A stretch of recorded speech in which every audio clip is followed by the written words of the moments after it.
Magandang araw ulit mga kababayan. Magandang araw sa ating lahat. Maulan na araw, bagyo, merong LPA na dalawa na parating sa bansang Pilipinas. Andyan si Bagyong Dante, andyan si Bagyong Emong mga kababayan. So ingat po tayo mga kababayan, lalo na po sa Luzon, Visayas at Mindanao. Ingat po tayo sa darating na bagyo at LPA mga kababayan. At sa ating mga kababayan sa ibang bansa, maraming salamat po sa inyo. Pag-iingat ng ating mahal na Panginoon. Mag-iingat po din po kayo dyan sa inyong kinalalagyan mga kababayan. At pag-usapan natin ng kaunti itong pagbisita ni PBBM sa Amerika na in-invite ni President Trump. Alam naman natin na ang Amerika ay isang kaibigan ng Pilipinas at isang bansa na patuloy nagsusuporta sa bansang Pilipinas mga kababayan.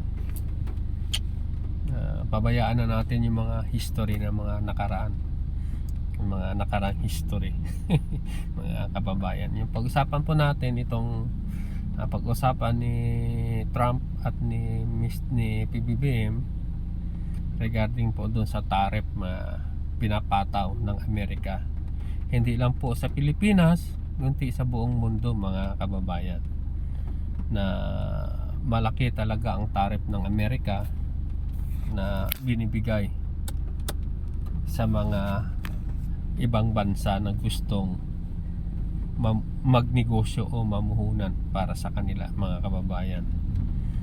So doon po ay ang ating mahal na Pangulo ay nakakuha po ng diskwento diskwento na isang hindi pa nakapunta ang ating mahal na Pangulo sa Amerika.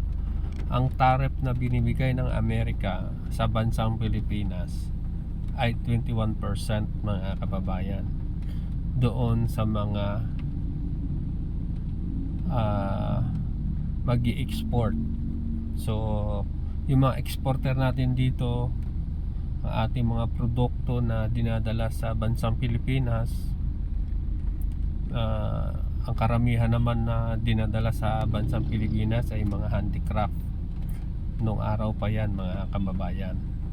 So hindi ko lang alam kung ano pang ibang mga produkto mga na ini-export natin sa Amerika. Kaya lang ang mabigat nga lang talaga mga kababayan dahil 21%. So ibig sabihin pag nadala na sa Amerika ang ating mga goods, papatawan ng mga exporter ng Amerika ng 21%. So tumataas ang presyo. Pero hindi naman tayo ang ganon. Yung ibang bansa nga po mga kababayan ay malalaking tariff na ini-impose ng Amerika. Hindi lang naman ang Pilipinas. Sa iba nga na narinig ko yung sa Indonesia, sa India, ang laki ng kanilang ibinigay na tariff, more than 30% o 40% ang kanilang ibinigay. So sa atin ay 21%. Pero nang nag-usap na si PBBM at si Donald Trump, ay umabot po na lang ng 19% ang taripa na pinapataw sa ating mga exporter sa Amerika mga kababayan. So sa makatuwid, naka-discount tayo. Ang iba pang mababa na taripa yung Vietnam saka Indonesia. Same tayo na 19% mga kababayan. Maliban na lang po sa Japan.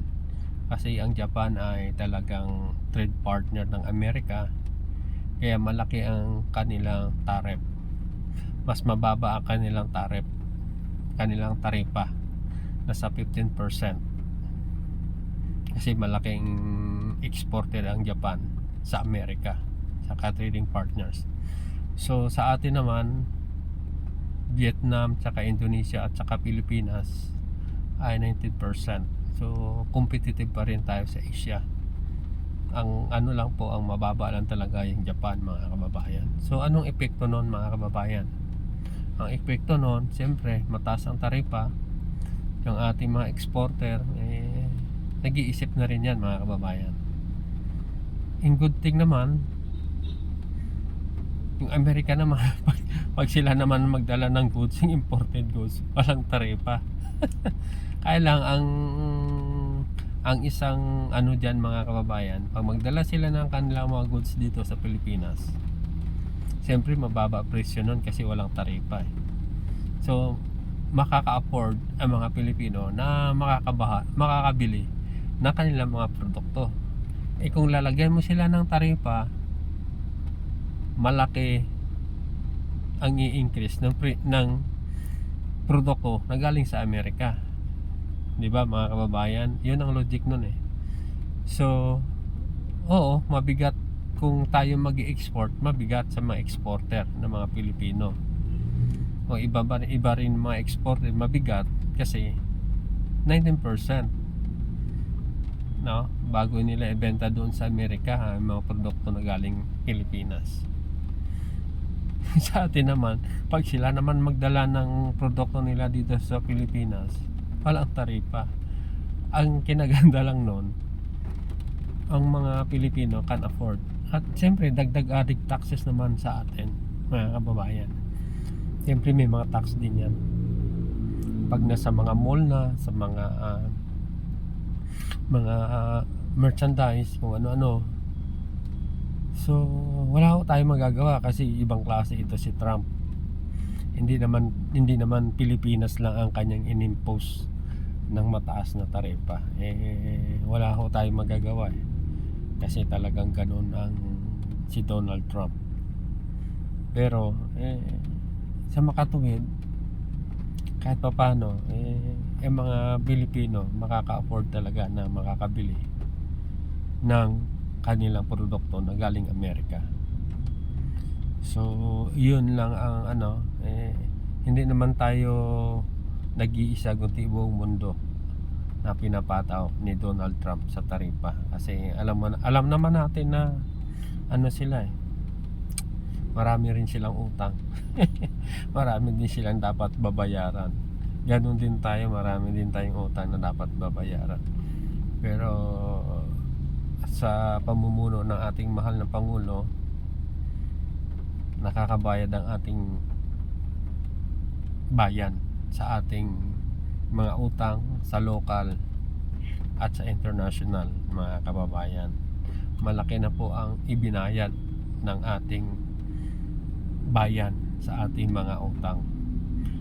Sa totoo lang po, mga kababayan, ang ating utang mas malaki pa sa domestic kaysa sa international. So ibig sabihin mas gumaganda ang ating ekonomiya kasi yung mas maraming utang ang Pilipinas sa domestic, sa mga bangko na nandito sa ating bayan. So yun ang kinaganda, mga kababayan. Kaya maraming salamat kasi meron tayong isang presidente, meron siyang mga kasamahan sa kabinete na patuloy tumutulong at nagbibigay ng mga magagandang advice sa ating mahal na Pangulo. Siyempre hindi nawawala yung pag-iingat ng Panginoon Diyos, nagbibigay ng wisdom sa ating mahal na Pangulo, mga kababayan. Pero at the same time, nakikinabang pa rin tayo sa Amerika, nakikinabang din sila sa atin. So parehas lang yun, mga kababayan. So sa tingin nyo, mga kababayan, tama nga lang ba na hindi tayo magpataw ng taripa sa mga produkto ng Amerikano, ng mga Amerika, o sila na lang magpataw ng taripa para sa atin? So please comment down below, mga kababayan. Maraming salamat sa oras nyo, sa inyong panonood. Ingat po kayo, mga kababayan. Ito, naka-standby tayo ulit. Wala pang pasahero kasi umuulan na. At may mga baha-baha sa mga kalsadadahan at marami na rin mga lubak-lubak, mga kababayan. O siya, sige, maraming salamat sa patuloy niyong panonood at sa ating munting vlog. please comment down below and subscribe mga kababayan. Please don't forget to like mga kababayan, at para dumami naman ang ating mga komunidad. Maraming salamat po sa inyo ulit. God bless us all. Bye bye.